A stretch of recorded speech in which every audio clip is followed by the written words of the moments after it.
Bismillahirrahmanirrahim. Assalamualaikum warahmatullahi wabarakatuh. Bertemu kembali di mata kuliah pengantar manajemen. Mata kuliah ini diperuntukkan untuk mahasiswa semester 2 Pendidikan Ekonomi SDKIP Pembangko.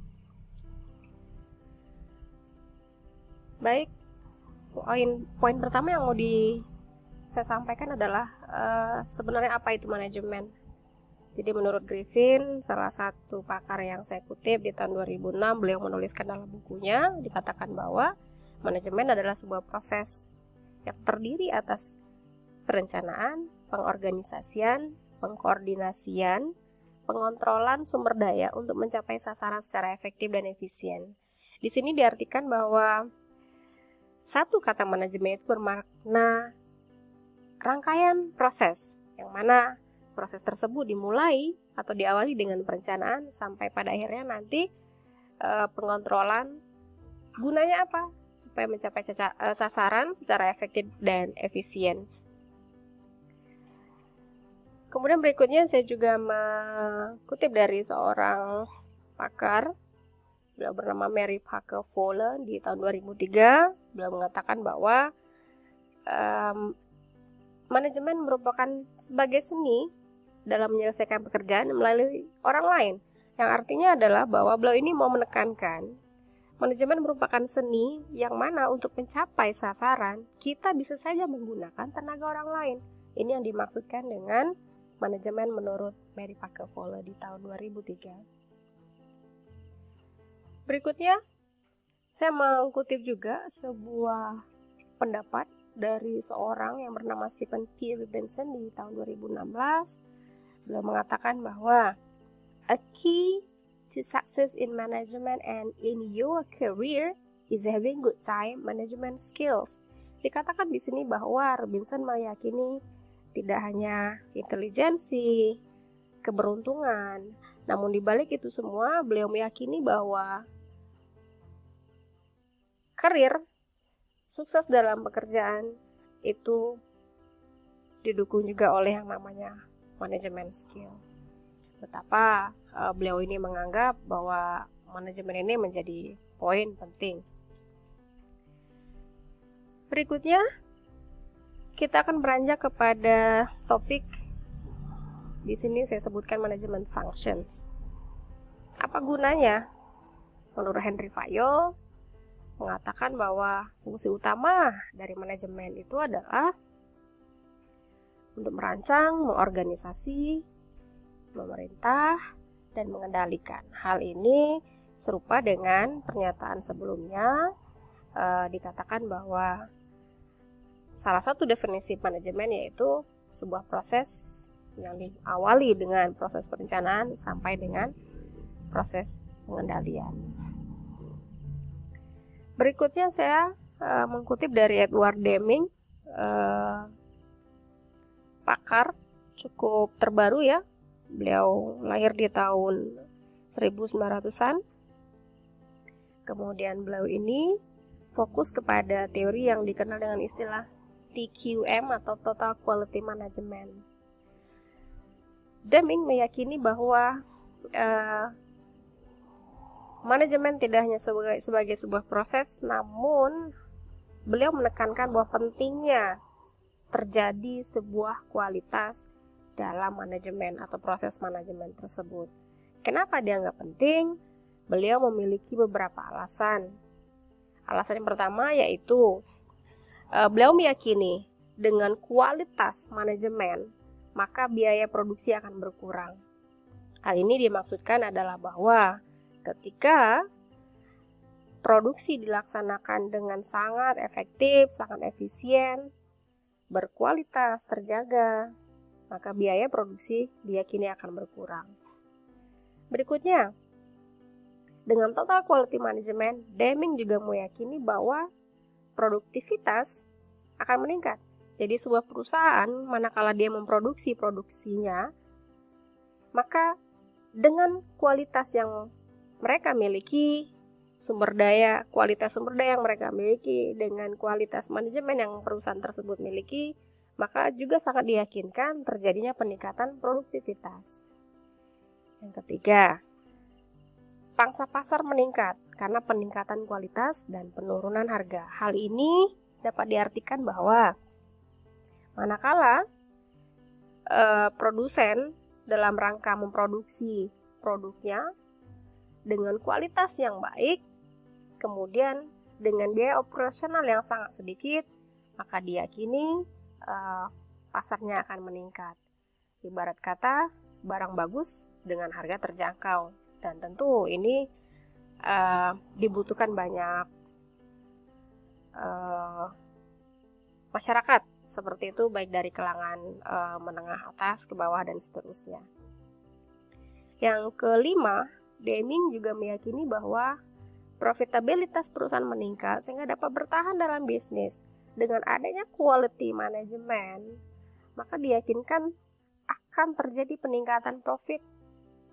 Manakala sebuah perusahaan dapat menjaga stabilitas profitabilitasnya, maka dapat dipastikan perusahaan tersebut akan mampu bertahan, bahkan mungkin mampu mengungguli para kompetitor lainnya. Dan yang kelima, jumlah pekerjaan meningkat. Tentu saja manakala pasarnya meningkat,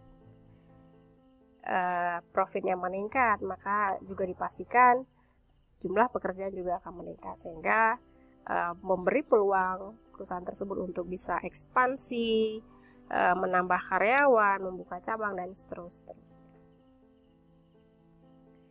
Ya, kemudian saya mengutip juga dari seorang pakar dalam negeri, Setiabudi Indartono, dalam bukunya. Beliau juga mengatakan atau menyepakati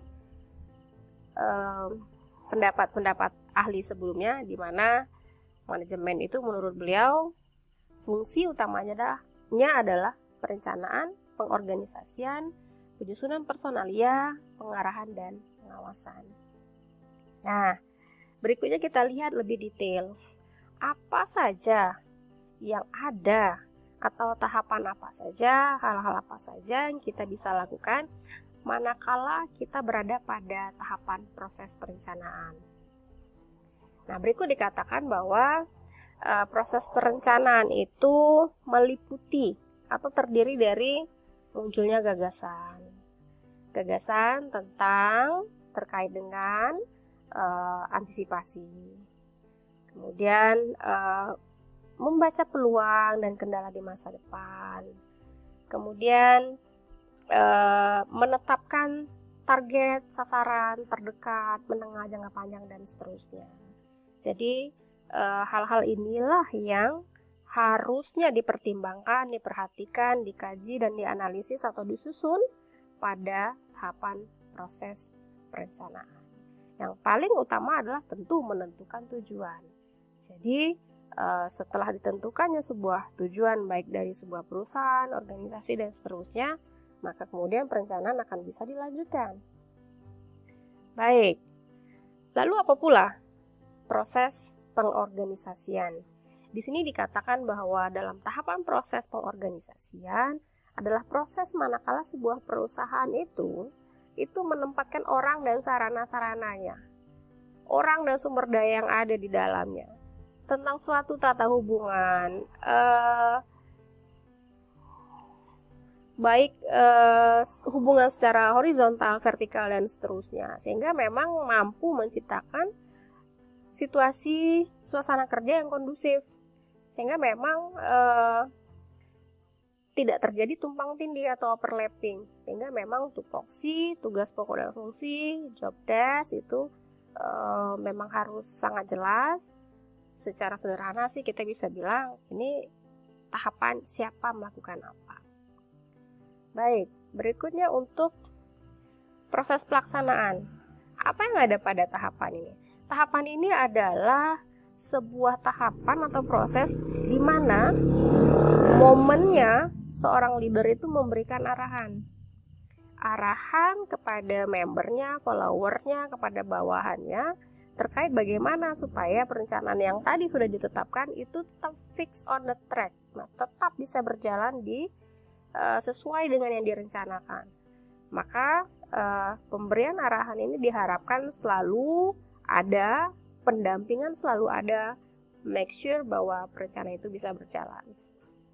Perintah kerja seperti tersedianya standar operating procedure, ada uraian-uraian kerja, apa yang harus dikerjakan, bagaimana mengerjakannya, dan alat-alat apa saja yang bisa digunakan untuk mengerjakan pekerjaan tersebut.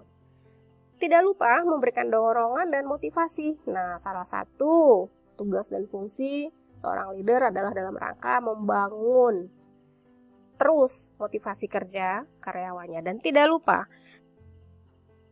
bisa jadi saja dalam pelaksanaan terjadi banyak kendala meskipun sudah direncanakan di awal dengan sangat matang, dengan sangat sempurna. Bukan tidak mungkin pada saat proses pelaksanaan itu terjadi miss. Nah, disinilah seorang leader diperlukan kemampuannya dalam rangka memberikan solusi-solusi alternatif terbaik untuk mengurangi resiko pekerjaan sehingga tujuan masih akan tetap tercapai. Berikutnya proses pengendalian dilakukan dengan pengamatan. Kenapa harus dikendalikan? Hanya untuk menjaga, untuk menjamin bahwa perencanaan itu betul terlaksana sesuai dengan apa yang seharusnya. Dengan cara apa? Diamati. Maka adanya yang supervisor, memantau, mengawasi. Bisa saja pengawasannya 24 jam, per shift, dan seterusnya. Mencermati laporan. Jadi seorang pimpinan juga bisa memantau, mengendalikan dengan membaca laporan yang dilaporkan oleh stafnya. Melakukan inspeksi supaya pekerjaan di semua bagian sesuai dengan persyaratan, kualitas, dan ketentuan rencana hasil. Jadi manakala terjadi inspeksi mendadak atau yang teman-teman mungkin lain kenal istilah sidak, ya itu dalam rangka pengendalian agar semuanya sesuai dengan rencana.